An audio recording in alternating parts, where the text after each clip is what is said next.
Coming up this hour, I want to talk to, we're going to have from Fox News, Edwin Walker is coming on. And they're talking about gun laws and gun expert. He's a gun expert. And it's interesting, too. Did you see that the big news on NBC last night is there are some states that are trying to pass a law that would make it legal for a kid of any age to use a gun, and including a toddler is what they said on the news. Now, I don't know what the rules are in New York State, but I'm pretty sure it's at the parent's discretion to teach a child how to use a gun. And I don't think there's any age in New York State on gun usage. I don't know. I'll have to look that up. Because, I mean, when I was a little kid, I had a BB gun. So, okay, well, we'll allow BB guns. No, I don't think there is I shot a gun, not just a BB gun, when I was a little kid. I mean, for God's sakes, your father's working at Remington Arms. Your guns were a part of life. So I don't think even in New York State there's a law. Maybe somebody can give us a call on that one and let us know. 736-0186. But, of course, it becomes a big story, right? So what are you thinking when you hear they want to pass a law to allow a toddler to use a gun? It's immediate outrage. It would be immediate outrage, right? Because you would not. That does not mean you give a toddler a .22 and say, "All right, now you go put that away and don't use it unless I tell you to use it." It would still. I mean, it doesn't mean you give the toddler the combination to the gun safe. But at the same time, I think there'd be plenty of people that would say, yeah, my 5-year-old or 6-year-old has shot a gun before. 736-0186, I'd like to know what you think. And maybe you know the actual law. So Edwin Walker is going to come up on that one coming up. And right now, his issue is Texas. In Texas, private colleges are not allowing guns on campus.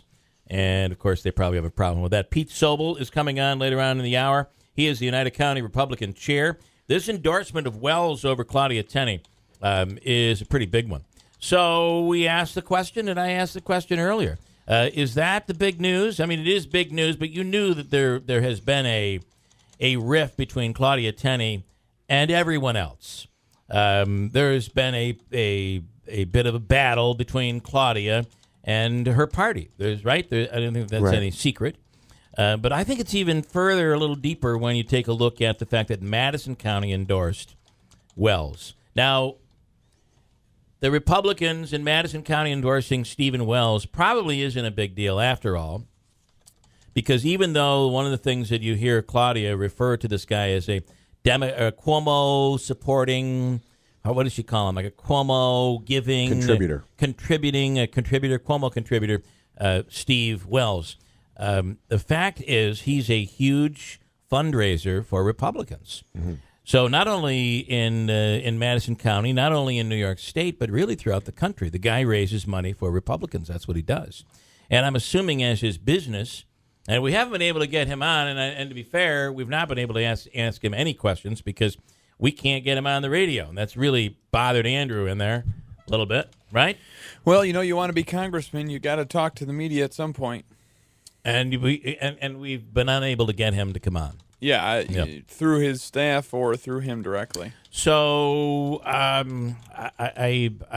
maybe it's the Cuomo question. I don't know. We got to ask that question, right? That's what Claudia is kind of tagging him as. So with that being said, I guess it wouldn't be a surprise that Madison County would endorse this guy because he raises a lot of money for Republicans. On the other hand, Herkimer County, I think, is pretty telling. That is a very interesting move.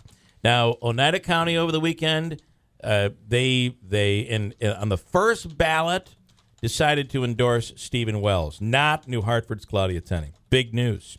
Even bigger news, I think, is Herkimer County that does not endorse the woman who's currently representing Herkimer County, a good part of Herkimer County, and the Assembly. They're not endorsing Claudia Tenney. And I'm not familiar with the Little Falls candidate that I guess we had mentioned. Babnick, I think his name is, and he just returned to the area and made money. And this is what I'm getting, and we haven't been able to get him either. But this is a guy who's an independent and was a registered independent or Independence Party, I'm not sure which, candidate. He was not registered as a Republican. And the Herkimer County Republican Committee allowed him to use Wilson Pakula to become a candidate in this race as a Republican, which is a pretty big surprise. But if you're Herkimer County, wouldn't you support Claudia Tenney? Well, as you mentioned, it's the Assembly District, and I am kind of surprised in Oneida County as well. I guess that one is not the surprise, as you mentioned, with the constant. Still big, and I'm told. I mean, I wasn't at the meeting, but we're going to talk to Pete Sobel from people. I talked to several people that were at the meeting, and it was heated. There's no doubt about it. This was a battle, and Claudia was fighting for the endorsement. There's no doubt about it. She was fighting for it, and people that support her were fighting for her, and it was heated. But what the big surprise is, I think, here is it was on the first ballot. You would expect it to go at least to the second, right? It was on the first ballot. I'm not familiar with the process there, so. Well, let me just put it this way. Wouldn't you think it would end up being debated even longer? This would be you'd run into a stalemate. And it didn't happen. That was that to me is kind of a big surprise. But we'll talk to Pete Sobel about that coming up. And again, making some waves. And Claudia's response to that was typical. She targeted. She's saying that this is typical Oneida County politics. That people like Pacenti were out lobbying against her, and for that reason, she's not surprised. But I would be surprised that it happened so quickly, and I also would be surprised in Herkimer County, especially Herkimer County. Interesting stuff. Here's Christine, 51 degrees right now, 719.